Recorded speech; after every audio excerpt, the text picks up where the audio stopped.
Welcome back to Battleship Cove. I'm Tom Lowney, Gunner's Mate, First Class. I'm Paul Scalabroni. We're here on Joseph P. Kennedy in our aft berthing compartments, showing you the latest and greatest in our efforts on the restoration here. So, Paul, what was the major thing that we had going on this time? Well, basically, we were back here working, a few weeks ago, and as Chris was doing more of the grinding on the deck here, I got a little over-curious and started pulling some of the insulation overhead, and when we did, this is when you found out things that, oops, on the ship happened. Basically, this was all hiding under the insulation. There's a winch up on the deck, and in between the frame and the deck, the steel was wasting away, and it basically formed pack rust underneath the entire thing, which is about a 2-foot by 7-foot hole. And this was the result. Once we started pulling it off, everything fell out of the overhead. So it was an unexpected thing to find, but it's good that we found it because obviously it's a giant piece of rot in the ship that we need to address. So last week we took the entire winch off of the deck with great effort. We pretty much had to use torches, sledgehammers, you name it, to get that thing to move.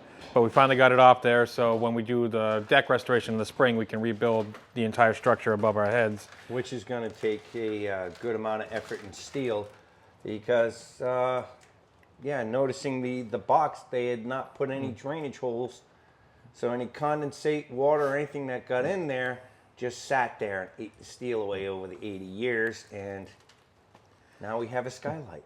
But it just goes to show you that when you think you're done removing metal, you're not done removing metal. No. It removes it for you. Mother Nature will do it.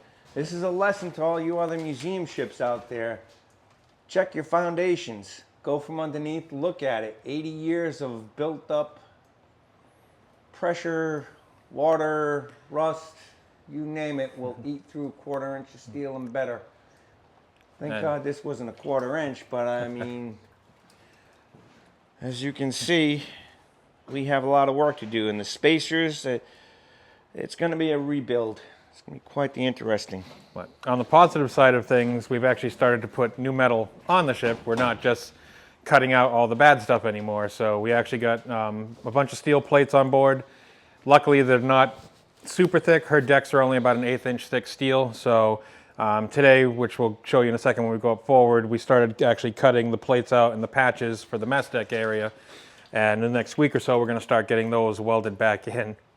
And we're also doing electrical work with Alex. He's still working on the lights today. Rich is doing some of the insulation taping. And now that today's a good day because it's pouring rain out, we can actually see where some of the leaks we don't know about are coming into the ship, which is always good to find. We've found a couple things we didn't know about. Obviously, you have one right there you can keep hearing.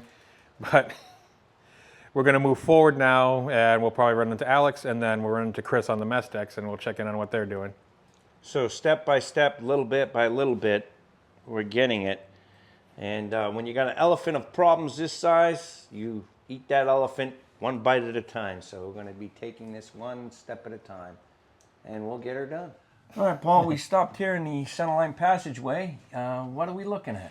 Basically, right here is all the main lighting in the ship. Down the main passageway used to all be fluorescent tubes with ballast, and we're slowly starting to convert them all to LED. So as you can see in this passageway, it's nice, bright, well lit. As we move our way forward, it's going to be a quite stark contrast to what we have here right now. And we've also removed all the tile that used to be here that's been detrimental to the ship without us knowing it. And then here we start to get into the areas where some of the lights aren't working. A lot of these are turned off right now because we're actively working on them currently. And the battle continues. Rome isn't built in a day. This is where we run run into wonderful electrician. Alex, our electrician. Say hello to the internet. Hello. But he's been doing all the wiring on the lights, getting them all converted to LED so we can actually see what we're doing on the ship. But now we're going to go to the mess deck area, and we'll check in with Chris and see what they're doing up forward. All right, Paul, it looks like we're up here on the mess decks now looking at this project.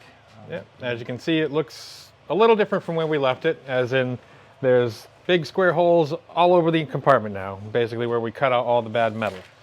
So we're getting ready now to start putting the patches and the metal back in. We actually started cutting some plates today, like we said, back with the steel. Chris actually cut those, and we're making templates now so we can start to get the steel fitted. All right, so the process now is we're making templates to get the steel plates cut and fitted in, which you can see Chris doing right there. He's cutting some cardboard templates so we can actually get the proper shapes, because we have to go around some of these tables and they have a little bit of a complex pattern. Nothing super delicate, but we want to get them in there so there's less of a tripping hazard when people are walking on the decks, and basically just get it done right so we can make this deck last. All right, so as you can see, we have 2 of the steel plates that we cut today already fitted and in place. Still a little bit of flash rust on them. We haven't actually ground everything to bare metal so we can get the welding done. We're just making sure everything fits before we actually weld it down to the deck, so we know we don't have to do it twice. It's a dry fit. Make sure you get it right the first time so you don't have to go back and rework it, which is typical. And that's the right way, step by step. But since this is not 1 inch or even half-inch steel, we can just overlap it here, which is this is 1/8 inch. lot easier to do. It's not perfection, but we're not doing a car body here. We're repairing a steel deck on a ship.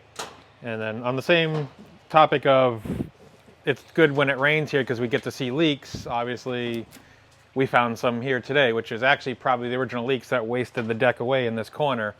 It's actually stuck up in the insulation and it's coming out in different areas. We have it dripping here, dripping there. We have it dripping in the corner.